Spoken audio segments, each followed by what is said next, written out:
Great. The first thing I want to talk about is the report that came out yesterday that the NCAA supervisor of officials came out and said that the referees during the final between Wisconsin and Duke did not see the same TV angle that we all did when we were watching the television How can that be? I don't understand that. Get this, though. So John Adams tells SiriusXM yesterday, he says, I actually saw the TV angle as the refs were walking away from the monitors. They had spent a good 2 minutes looking at everything, and he'd actually seen the TV angle. They didn't see it, but he saw it. And he said, I thought about, but I wasn't sure if it was the right thing to do, I thought about going up, ringing the buzzer, and calling them back in to look at it. But I felt that given the importance of the play and the stakes at hand, and the fact that there was no precedence for doing anything, actually overruling a call on the court, that he didn't do it. This boggles my mind. If you have information that says you are making potentially the wrong decision, why wouldn't you say something? I don't know. The purpose is to get it right.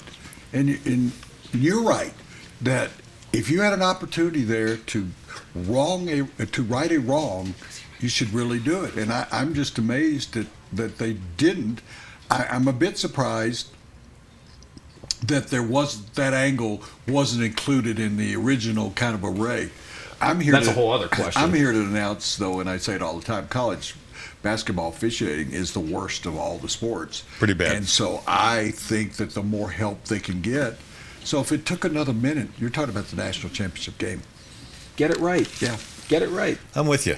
That makes no sense to me. First of all, we know that TV shows 10 different angles of every play. Why aren't they looking at the TV? I don't actually know quite how feed. it works. I guess they paid a lot of money to invest in technology this tournament around. That they were told, and this is the quote up on the board right now. We have been told time and time and again, nobody at home will see anything you didn't see, and I will tell you that that's not what happened last night. That is not an excuse. That is just laying it out for you. That's why I like in other sports that they have a central office somewhere, because I think it's so funny to see NBA referees and college referees going over and turning the TV around and looking at stuff. Why don't you have someone who's in a closed room who isn't under the pressure of what's going on to make the decisions as we've seen for years in hockey? Hockey was the first. Yeah. And it's centralized. They reviewed every play somewhere else. Then baseball picked up on it. The NFL is now doing it. Get with it, college basketball and college football. Go to a central location. All the money that's involved. I mean, think about all the revenues they got out of playing in Dome Stadium for the Final Four.